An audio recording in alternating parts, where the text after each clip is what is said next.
நாம கேட்ட கேள்வி 2024 இந்த ஆளு கேட்டிருக்காருங்க.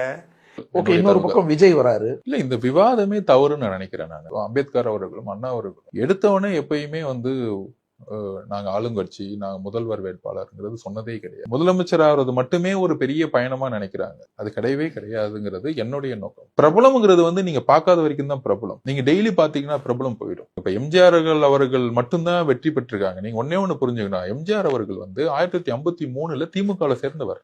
சேர்ந்து கட்சி எலெக்ஷன் பாலிடிக்ஸ்ல 20 வருஷமா கத்துக்கிட்டவங்க சேர்ந்ததுனாலதான் அவரால் வர முடியும். தெரிஞ்சுக்கிட்டியா?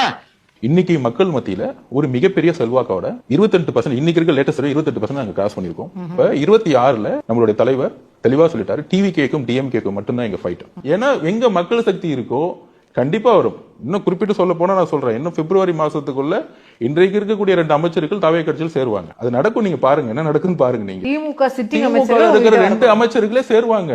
இது பிப்ரவரி மாசம் நடக்கும். புடிங்கிட்டு போயிடுச்சு.